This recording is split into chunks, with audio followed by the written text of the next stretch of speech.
Hello everyone, welcome. Now, we are going to make a multi-character selection screen. So, what I have is 3 sprites and 6 objects. 3 of them will be controllable, the other 3 will be a selection. What I also have is 2 rooms. The first room will hold the selection.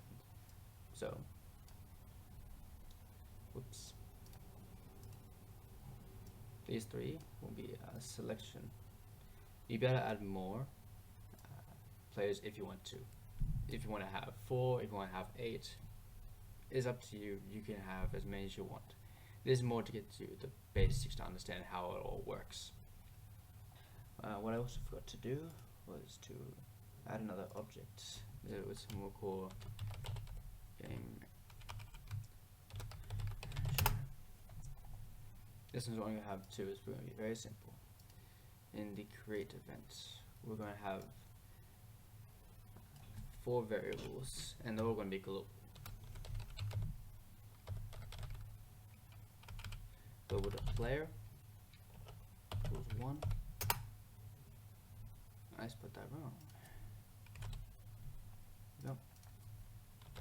Global dot p1 equals 1. Global dot p2 equals 2. Global dot p3 equals 3. This will tell the game what player is selecting what character, and these 3 are just the defaults. So for default, player 1 will be white, player 2 will be blue, and player 3 will be red. We're going to need for this step event as well. Short line little code, 4 lines. If global dot player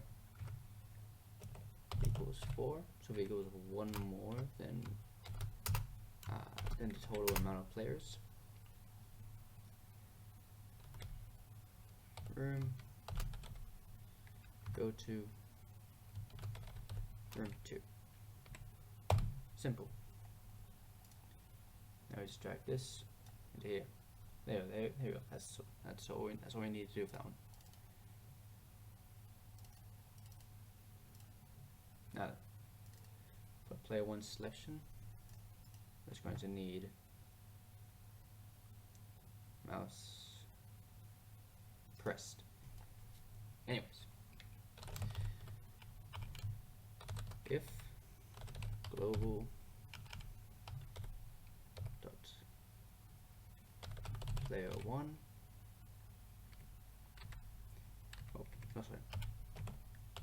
player equals 1, then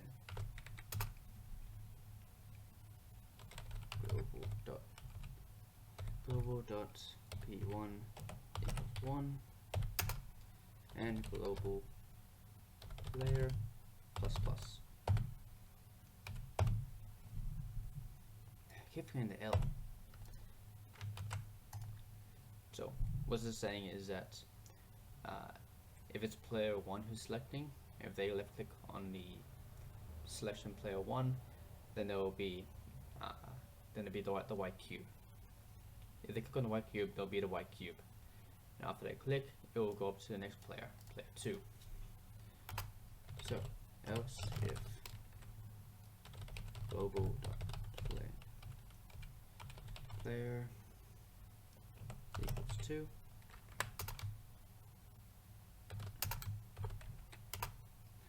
global dot p2 equals 1, global dot player plus plus. Copy this line, bring it down, switch the play p2 to p3, and of course I forgot something. Player 2 equals 3. There you go. Copy this, bring it over here, mouse left press, and switch it to say Oops, not that one. P1 equals 2, P2 equals 2, and P3 equals 3. And again, but this one be P1 equals 3, P2 equals 3, and P3 equals 3. Simple. Now then, that's all we need for the selection. For player 1, who will be using keyboard, but we'll get to that later.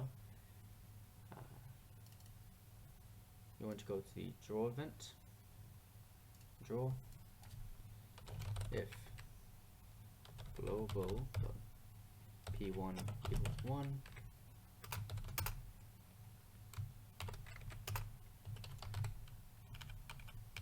draw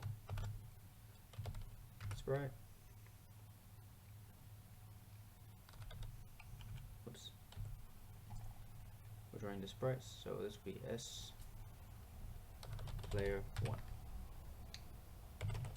floor X 1.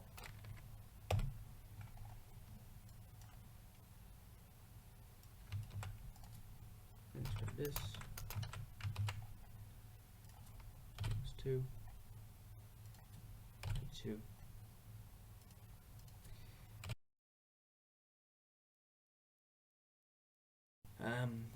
Yeah, that's all we're in it for the draw. Now, in player 1 in the create event, we are going to need HSP equals 0. We're also going to need walk speed equals 4. We're not going to worry about the vertical. And yeah, I'm just going to need those two. Another thing we're going to need is key left equals keyboard check keyboard A.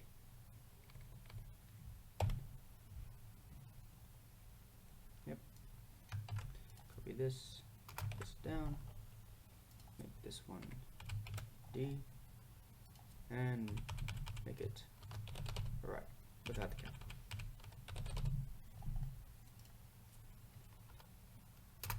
And finally, for the movement, var move equals key right minus key left. HSP equals move times walk speed without the A, and finally X equals X plus HSP. Anyways, starting up again. Player 1, player 2, player 3. Oh, that's right, my bad. We've only done it to player 1. So player 1 is moved, and he is now also player 3. We just have to do the same thing to the rest. So player 2 in the draw event, draw, and just switch the P to P2. That's literally it.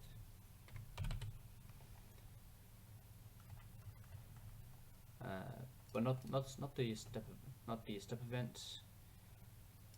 For the step event, we're going to do something different. We're going to use a controller.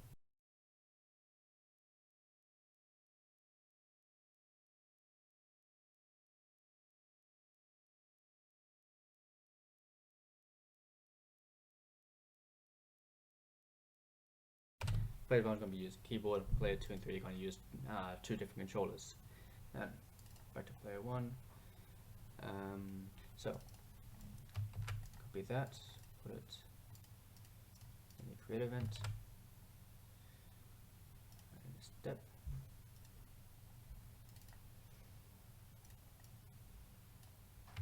Okay, got that. here's what we're going to change a few things. Get rid of that.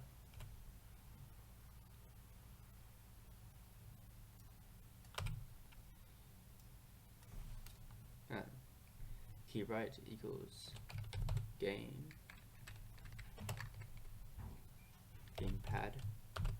axis value 0. This right here will, the 0 is player 1 or player 2. Is controller 1. 0 is controller 1. And you also want to say GP on GP stands for gamepad axis horizontal. We'll say GP axis H axle. Yep. There we go. That's what we want. And now we also want to say dead zone. The dead zone is pretty much where the player will not move in between the dead zone. If the controller joystick is in a dead zone, the player will not move. Gamepad set axis dead zone. So controller 0 and dead zone say 2.5. There we go. Let's copy this. Right down here, put it in the sub-event of player 3, where we change 0 to 1. It's that simple.